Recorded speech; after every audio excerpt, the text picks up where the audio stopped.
ഒരു ദുരന്തം ഉണ്ടാകുമ്പോൾ വളർത്തുമൃഗങ്ങളെയൊക്കെ ഒഴിവാക്കിക്കൊണ്ട് രക്ഷപ്പെടാനാണ് പലരും ശ്രമിക്കുക. പക്ഷേ ഇവിടെ ഒരു മനോഹരമായ കഥയുണ്ട്.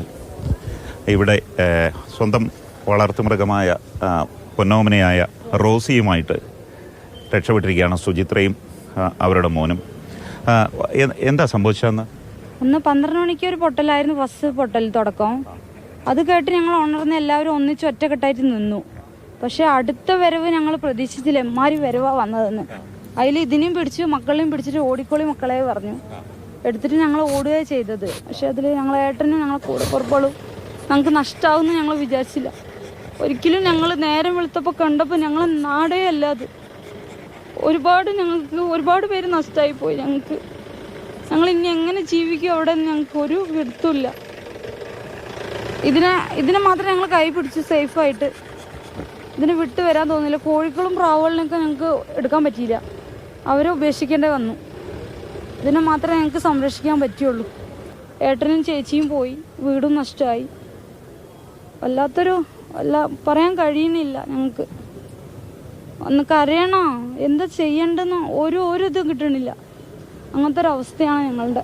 ആകെ കൂടെ സഹായം എനിക്ക് ഏട്ടനും ചേച്ചിയായിരുന്നു, ഭർത്താവിൻ്റെ ഏട്ടനും ചേച്ചിയായിരുന്നു. അവർ എന്ത് ബുദ്ധിമുട്ടിനും കഷ്ടപ്പാടിനും അവരായിരുന്നു എൻ്റെ കൂടെ ഉണ്ടായത്.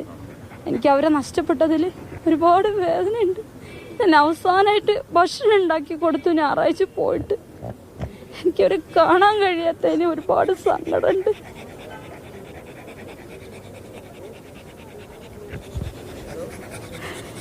ഇങ്ങനൊരു ദുരന്തം പ്രതീക്ഷിച്ചില്ല.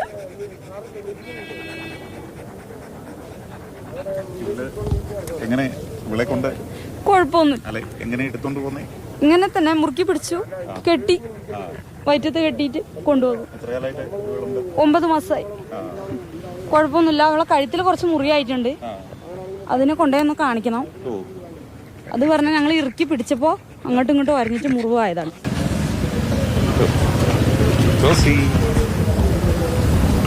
എന്തായാലും സുചിത്രയ്ക്ക് ഒരു കാര്യത്തിൽ ആശ്വസിക്കാം, തൊഴിലുണ്ട്. വീണ്ടും രണ്ടാമതൊരു ജീവിതം കെട്ടിപ്പടുക്കാനായിട്ട് തൊഴിലുണ്ടെന്നുള്ള വലിയ കാര്യമാണ്. അപ്പൊ അതിലിങ്ങനെ അതിജീവിക്കുക എന്ന് മാത്രമേ നമുക്ക് പറയാനുള്ളൂ. റോസിയെയും കൈവിടരുത്. കൈവിടില്ല, ഒരിക്കലും കൈവിടില്ല. റോസിക്കും സുചിത്രയ്ക്കും ഒപ്പം ബിജു പങ്കജ്, മാതൃഭൂമി ന്യൂസ്.